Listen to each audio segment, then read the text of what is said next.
Assalamualaikum warahmatullahi wabarakatuh. Perkenalkan, nama saya Dinda Kusuma Santi. Akan menjelaskan tentang luka bakar.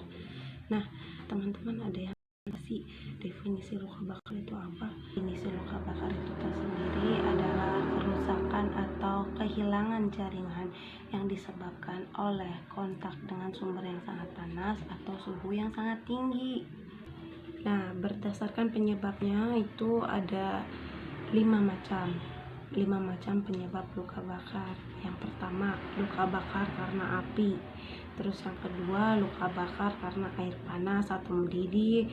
Terus yang ketiga, luka bakar karena bahan kimia. Yang keempat, luka bakar karena listrik dan petir. Terus yang kelima, luka bakar karena radiasi. Berdasarkan kerusakan jaringan itu dibagi 4 derajat. Derajat yang pertama, kulit hanya kemerah-kemerahan. Terus derajat yang kedua, selain kulit kemerah-merahan juga timbul gula yang terjadi kerusakan pada epidermis dan dermis. Terus derajat yang ketiga, seluruh epidermis dan dermis rusak, juga merusak jaringan di bawahnya, contohnya itu lemak dan otot. Terus yang keempat, yang terakhir, merusak lebih dalam dan menimbulkan arang pada bagian yang terbakar. Hanya luka bakar itu ditentukan oleh 2 macam. Yang pertama, penyebabnya itu bisa air panas, terus api, terus bahan kimia, listrik. Terus untuk yang kedua itu kayak lama kontak antara tubuh dengan suhu yang sangat panas atau tinggi. Jaringan akibat panas dibagi menjadi 3 zona. Zona yang pertama, zona koagulasi. Zona koagulasi itu langsung kontak dengan panas jaringan narkosis. Lalu yang kedua, zona stasis. Zona stasis itu kerusakan endotel, trombosit, dan leukosit, terjadi gangguan sirkulasi. Lalu yang ketiga, zona hiperemis.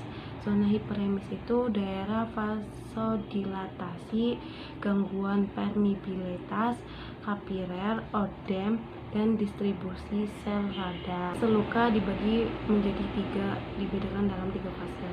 Yang pertama, fase awal, fase akut, fase shock. Terjadi gangguan sirkulasi cairan dan elektrolit bersifat sistematik. Lalu yang kedua, fase setelah shock diatasi, timbul masalah seperti proses inflamasi, lalu infeksi yang dapat menimbulkan sepsi, terus penguapan cairan disertai panas. Lalu yang ketiga itu fase selanjutnya, penutup luka berupa jar parut dan kontraktur.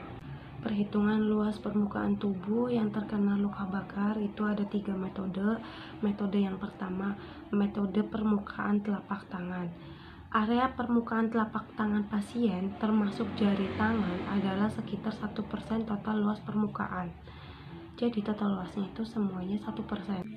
Terus metode yang kedua itu metode rule of 9. Metode rule of 9 ini metode yang baik dan cepat menilai luka bakar menengah dan berat pada penderita berusia di atas 10 tahun. Yang ketiga itu metode diagram.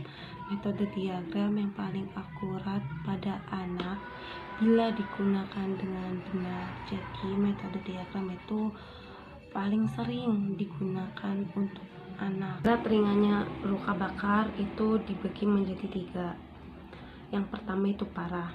Parah tingkat 2, 30% atau lebih. Lalu parah tingkat 3, 10% atau lebih. Parah tingkat 3 dan 4 pada tangan, kaki, dan muka. Lalu yang kedua itu sedang tingkat 2 itu 15-30%. Ringan tingkat 2 itu kurang dari 15%. Ringan tingkat 3 dan 4 kurang dari 1%. Perawatan luka bakar terbuka. Yang terbuka itu tidak perlu ditutup dengan kasa, cukup disungkup. Keuntungannya untuk perasaan takut saat diganti perban tidak ada. Terus infeksi yang terjadi dapat terlihat langsung. Lalu kerugiannya itu tidak cocok untuk pasien yang akan dievakuasi ke tempat lain.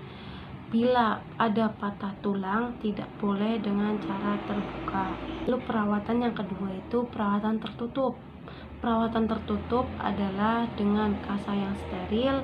Setelah luka dibersihkan terlebih dahulu, daerah muka, perineum tidak perlu ditutup. Untuk penanganan shocknya sendiri, shock dapat disebabkan menjadi 3, yaitu shock karena nyeri, shock karena cairan, shock karena panas. Cairannya itu menghilang ya. Nah, untuk mengatasi yang pertama, dengan memberikan antibiotik menggunakan semua bahan yang steril, misal spray, bantal. Sebelum digunakan juga harus diberikan tetanus atau dibersihkan terlebih dahulu. Oke, sekian video dari saya. Kurang lebihnya mohon maaf apabila banyak kekurangan dan kesalahan. Wabillahi taufiq wal hidayah. Wassalamualaikum warahmatullahi wabarakatuh.